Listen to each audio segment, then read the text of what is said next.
જૂનાગઢ જિલ્લાના કેશોદ ખાતે માર્કેટિંગ યાર્ડમાં ચાલતી કામગીરીનું નિદર્શન સાથે જરૂરી ખેડૂતો વંચિત ના રહે એ બાબતે ઇન્ડિયા ગઠબંધન દ્વારા કેશોદ મામલતદારને આવેદનપત્ર આપીને રજૂઆત કરી છે। Story report by cameraman Ravaliya Madhu સાથે રિપોર્ટર જગદીશ યાદવ, જૂનાગઢ। કોંગ્રેસ અશોકભાઈ ઉણપરિયા ઇન્ડિયા ગઠબંધન અમે સાથે રહીને આજે યાર્ડની મુલાકાત કરેલી હતી। જે સરકાર જે મગફળીની ખરીદી કરે છે એની અંદર તો અમને કાંઈ વાંધો નથી ને સારું કામ છે,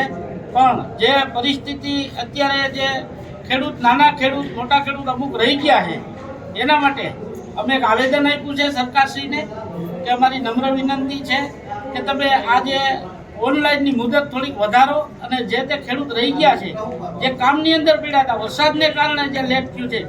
નોંધણી કરાવી નથી શક્યા, એના માટે અમે સરકારશ્રીને એક નમ્ર વિનંતી કરીએ છીએ કે આની મુદત વધારો અને જેથી કરીને નાના ખેડૂતો ઘણા પર રહી ગયા છે એની મગફળી પણ લેવાઈ જાય એટલી અમારી નમ્ર વિનંતી છે। આજે અમે ઇન્ડિયા ગઠબંધન સાથે અમીરભાઈ ધોળા જિલ્લા પ્રમુખ, જિલ્લાના પ્રમુખ છે અને તાલુકા પ્રમુખ ડીકે પીઠિયા અને ઇન્ડિયા ગઠબંધનમાં કરશનભાઈ સોલંકી અને મહેશભાઈ મકવાણા સાથે રહીને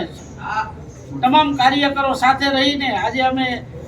એક આવેદન મામલતદારને આપ્યું છે કે અમારી નમ્ર વિનંતી છે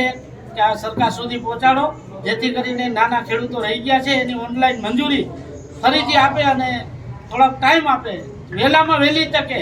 આ નોંધણીનો સમય આપી અને જાહેરાત કરે સરકાર, જેથી કરીને ખેડૂત બધા તમામનો વારો આવી જાય। જય હિન્દ, જય ભારત, જય જવાન, જય કિસાન।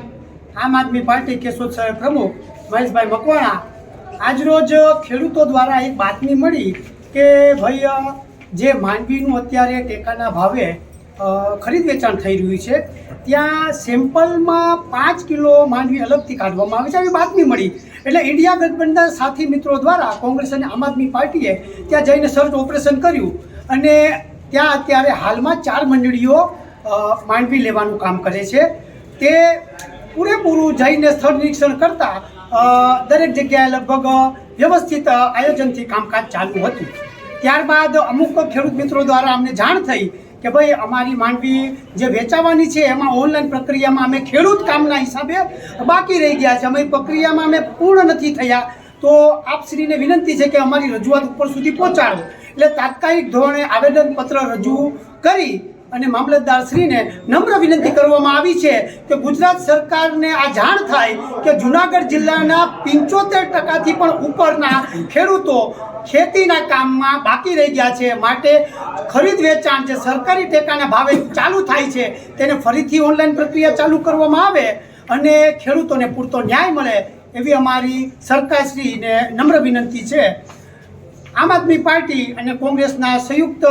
સાથી મિત્રો દ્વારા આજે આવેદનપત્ર આપી અને નમ્ર વિનંતી કરવામાં આવી છે, તો આ લાગણીને માન આપી અને ફરીથી ઓનલાઈન પ્રક્રિયા ચાલુ કરવામાં આવે એવી નમ્ર વિનંતી। જય જવાન, જય કિસાન।